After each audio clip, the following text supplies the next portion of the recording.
দুধ পুলি বানানোর জন্য আমি 2 কাপ মতো চাল গুঁড়ো নিয়ে নিয়েছি। আর এখানে কড়াইয়ে জল দিয়েছি 1 কাপ মতো।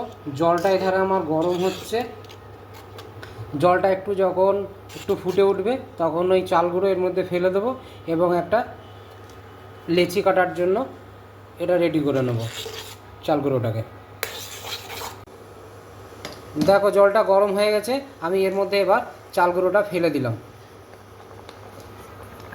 এবার একটু নেড়ে নেড়ে এটাকে মিক্স করছি।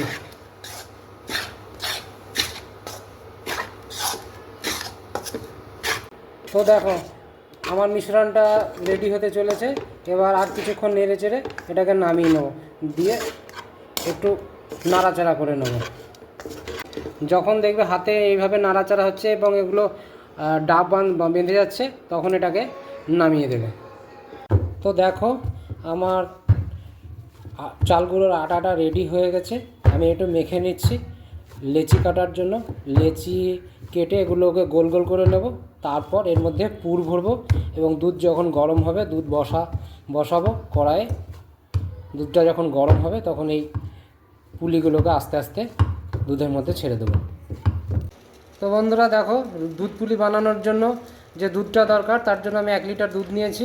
এধারে কড়াই বসিয়ে দিয়েছি। কড়াইয়ে এগুলোকে কেটে দুধটা ঢেলে আমি কড়াইয়ে দুধটা দিলাম। দুধটা আস্তে আস্তে ফুটবে। ওধারে দুধ পুলির জন্য পিঠেগুলো তৈরি করব।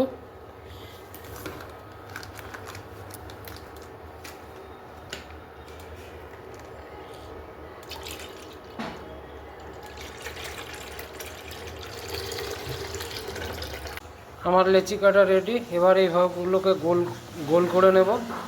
পুর ভরার জন্য পুরটা তৈরি করে নিয়েছি চিনি আর মোয়া দিয়ে।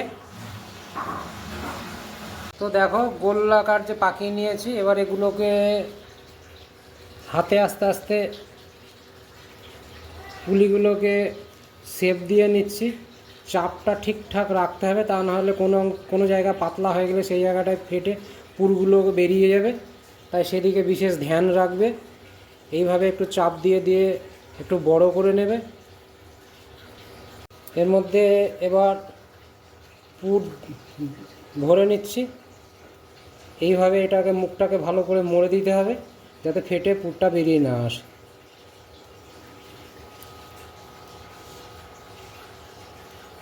তো দেখো আমার পুলিগুলো তৈরি হয়েছে। আমি এগুলো আস্তে আস্তে গরম দুধের মধ্যে ফেলে দেবো। দুধটা ওই ধারে ফুটে উঠেছে, আমি একটা একটা করে এটাকে দুধের মধ্যে ফেলে দিচ্ছি।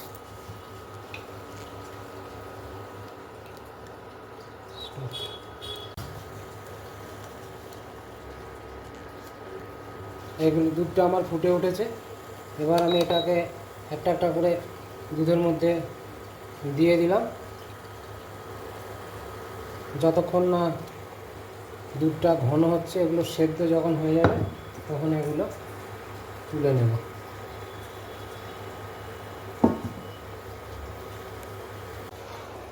তো দেখো এবার দুধটা ফুটে উঠেছে। আমি আবার নেড়ে দিচ্ছি যাতে এগুলো নিচে লেগে না যায়। লেগে গেলে ফেটে যেতে পারে, তাই আমি বারবার এগুলো নেড়ে দিচ্ছি।